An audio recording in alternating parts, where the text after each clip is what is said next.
देखो, आज हम लोग चैप्टर 3 बहुपद पढ़ लिए ना।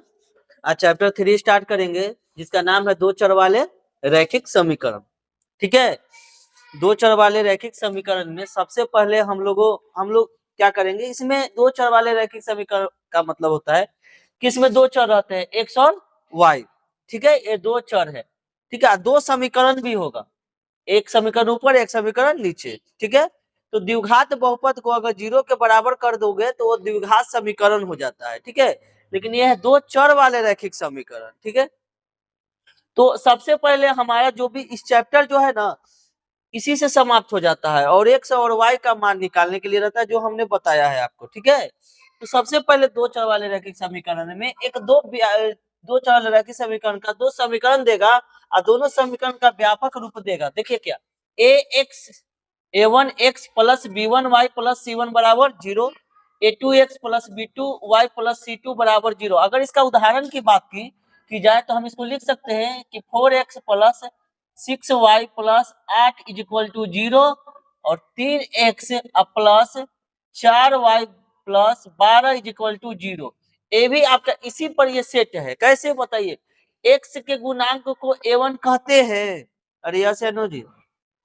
y के गुणांक को b2 कहते हैं और अचर पद c1, यानी a1 बराबर 4, b1 बराबर 6 और c1 बराबर 8, a2 बराबर 3, b2 बराबर 4 और c2 बराबर 12। कोई दिक्कत है? चलिए, हम लोगों ने ऊपर समझ लिया। अब क्या है ये सारणी, इसको आप याद कर लोगे ना तो समझो कि चैप्टर खत्म हो जाएगा आपको। और इस सारणी को याद करने से आपको क्वेश्चन 2 से 4 नंबर का बन जाएगा। ऑब्जेक्टिव तो भरमार से पूछ देता है। देखो, a1 बटा a2, ध्यान देना, a1 बटा a2 not equal to b1 not equal to का है, यानी a1 a2 और b1 b2 जो है ना बराबर नहीं है। a1 बटा a2 बराबर नहीं है b1 बटा b2 का, तो इसमें हलों की जो संख्या होगी ना वो होता है एक हल। क्या हल होता है? एक हल। इसका एक हल निकलता है जिसको हम कहते हैं अद्वितीय हल। अद्वितीय हल, बोलो कोई दिक्कत? एक हल होता है, बात समझिएगा। कितना हल होता है? एक हल होता है।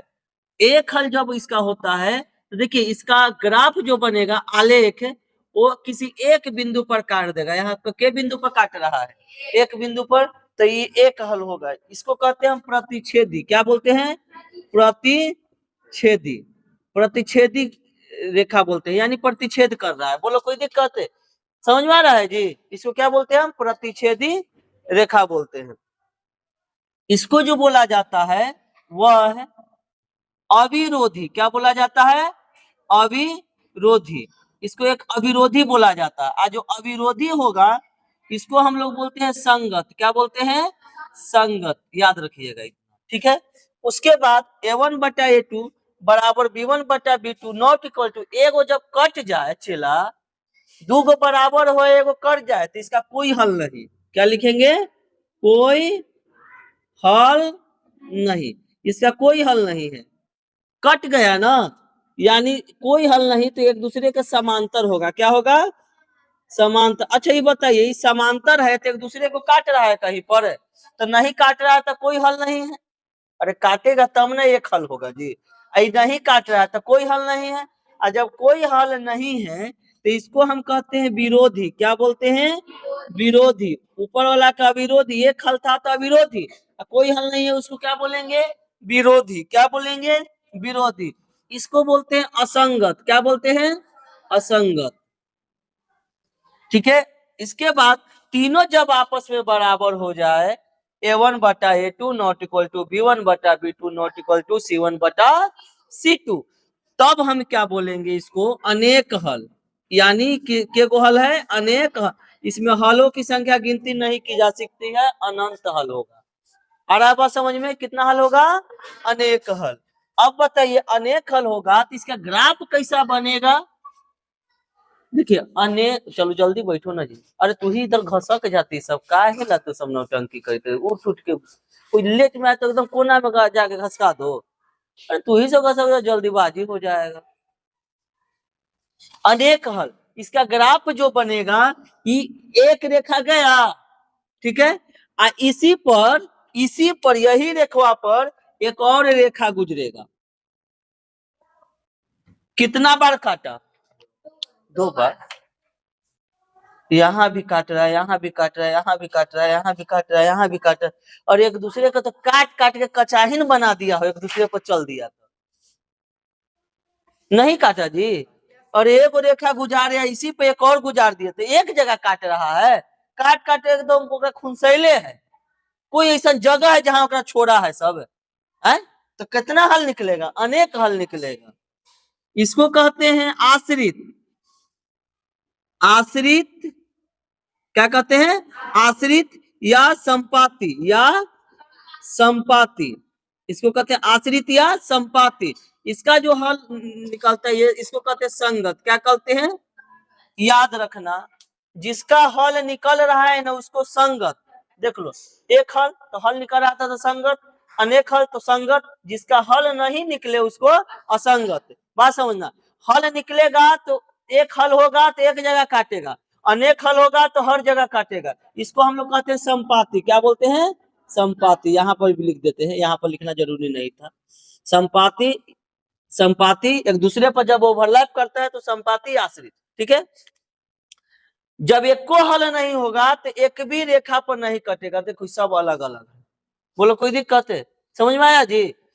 इसका क्वेश्चन कुछ इस प्रकार करता है। अभी हम इस पर क्वेश्चन बना रहे हैं। ठीक है, एक्सरसाइज में हम नहीं निकाल रहे हैं, हम बना रहे हैं। ठीक है, अगर आपको देखिए एक क्वेश्चन का हम डेमो दे रहे हैं। अगर आपको क्वेश्चन में कह दे कि A1/A2, B1/B2 और C1/C2 की तुलना करके ज्ञात कीजिए कि निम्न जो समीकरण निरूपित है वो रेखा प्रतिच्छेदी करती है या समांतर है या संपाती है। ये बताना है कि प्रतिच्छेदी है या समांतर है या संपाती है। एक क्वेश्चन दे दिया कि 5x - 4y + 8 = 0, एगो दे दिया 7x + 6y - 9 = 0। इस समीकरणों को बताना है ना कि इसमें से कौन है, प्रतिच्छेदी है कि समांतर है कि संपाती है।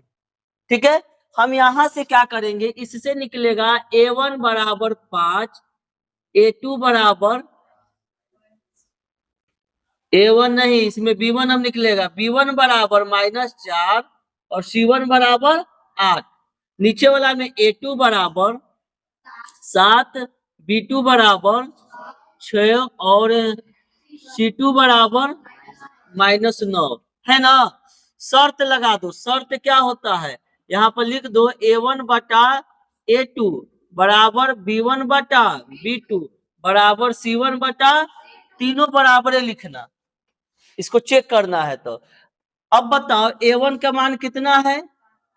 5/7 होगा जी, -4/6 बराबर 8/-9, ये है ना। अब बताओ तो काटा काटी कर दो तो कटेगा जी? ये तो कट जाएगा, लेकिन ये नहीं कटेगा। कटेगा? और इसको तो 2 दूनी 4 तो 6 कर सकते, तो -2/3 होगा। ये नहीं कट रहा है। अब बताओ तीनों एक दूसरे के बराबर है? तीनों है बराबर एक दूसरे का। जब बराबर ही नहीं है यानी तीनों एक दूसरे का बराबर नहीं है, AB ≠ AB ≠ और जब एक को बराबर नहीं हो तो यहाँ पर आते हैं, एक को बराबर इसमें नहीं है, दोनों कटे। एक और हम लेंगे ना, अगर C1/C2 तो AB ≠ ही होगा। आ रहा बात समझ में? तो एक को जब नहीं कटे, मतलब एक को जब बराबर नहीं हो तो उसका एक हल होता है, उसको कौन सा कहते हैं? प्रतिच्छेदी। क्या कहते हैं? लिखेंगे यह समीकरण युग्म क्या है? प्रतिच्छेदी है। चेक करने आ गया है? अगर इसी तरह से एक और क्वेश्चन इसी का हम ले ले, 9x + 3y + 12। एक और क्वेश्चन ले ले कि 9x + 3y = 12। ठीक है, +12 है, +12 = 0 है। एक और समीकरण 18x + 6y + 24 = 0। चलो इसमें हम बताते हैं A1 = 9, B1 = 3 और C1 = 12, A2 = 18, B2 = 6 और C2 बराबर 24 है। शर्त हम जानते हैं क्या, A1 बटा A2 बराबर B1 बटा B2 बराबर C1 बटा C2। इस पर बैठा दो, 9 बटा 18 बराबर 3 बटा 6 बराबर 12 बटा 24। बताओ, 9 दूनी 3 दूनी 12 दूनी क्या आया, 1/2 बराबर 1/2 बराबर 1/2। तीनों बराबर है। और जब तीनों बराबर होगा, यहाँ देखो, जब तीनों बराबर होगा तो हम क्या बोलते हैं उसको, संपाती। क्या बोलते हैं? तो यह कैसा समीकरण युग्म होगा, संपाती होगा। आ रहा है बात समझ में? और जब यही एक बराबर नहीं होगा तो वो आ जाएगा समांतर, जिसका कोई हल नहीं है। देखो ध्यान रखना, जब एक को बराबर नहीं होगा तो एक हल, एक को बराबर नहीं होगा तो एक हल, एक को बराबर नहीं होगा तो उसको अद्वितीय कहते हैं, वो प्रतिच्छेदी होगा। अरे बात समझ में? वो संपाती होगा। ठीक है, सॉरी, संगत, संगत होगा, उसको अविरोधी कहते हैं। जब एक को बराबर हो जाए और एक को बराबर नहीं हो तो उसका एक भी हल नहीं होगा, कोई हल नहीं। ग्राफ कैसा होगा, समांतर होगा। कैसा होगा, समांतर। उसको हम विरोधी कहते हैं या असंगत कहते हैं। जब तीनों बराबर हो जाए तो वो अनेक हल, और उसका ग्राफ कैसे एक दूसरे को ओवरलैप करता हो, आश्रित और संगत होगा। बोलो कोई दिक्कत है? चलो इसको नोट करो।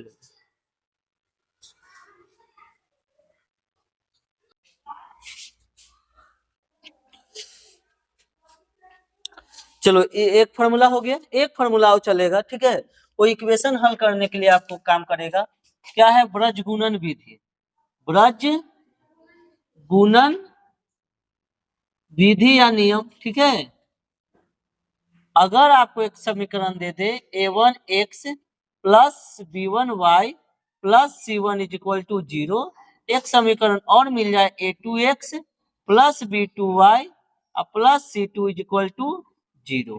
ठीक है, और इसको आपको ब्रजगुणन विधि से हल करना है तो सबसे पहले हम इससे एक फार्मूला निकालते हैं।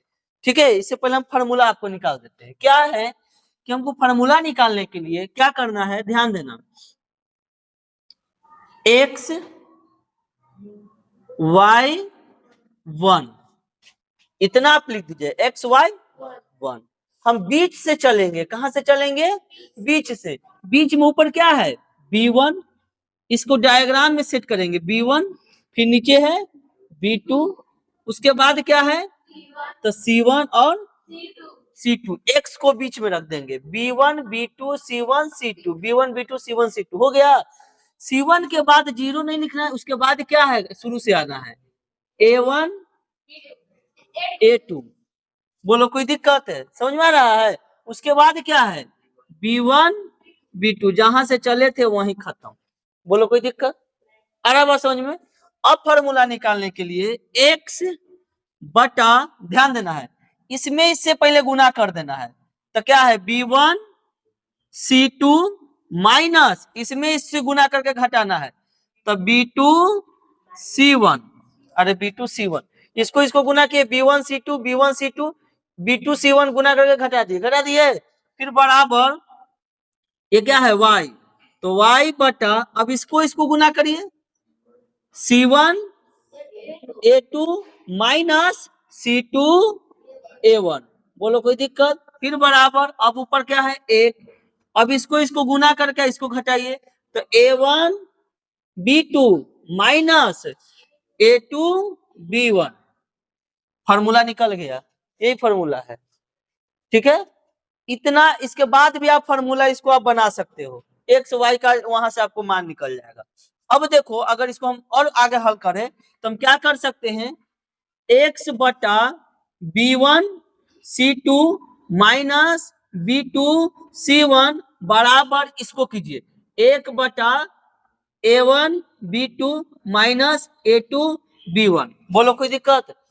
समझ आ रहा है? हमको यहाँ से x का मान निकालना है। क्या इसका मान निकालना है, x का। तो क्रॉस करोगे ना गुना जी, तो क्रॉस गुना करोगे तो क्या होगा, x इंटू इसमें इससे करोगे a1 b2 minus a2 b1 बराबर, इसमें इससे करोगे तो B1 C2 minus B2 C1, हमको x बराबर निकालना है तो क्या होगा B1 C2 minus B2 C1 बटा ये भागा में जाएगा A1 B2 minus A2 B1, ये x का मान निकल गया।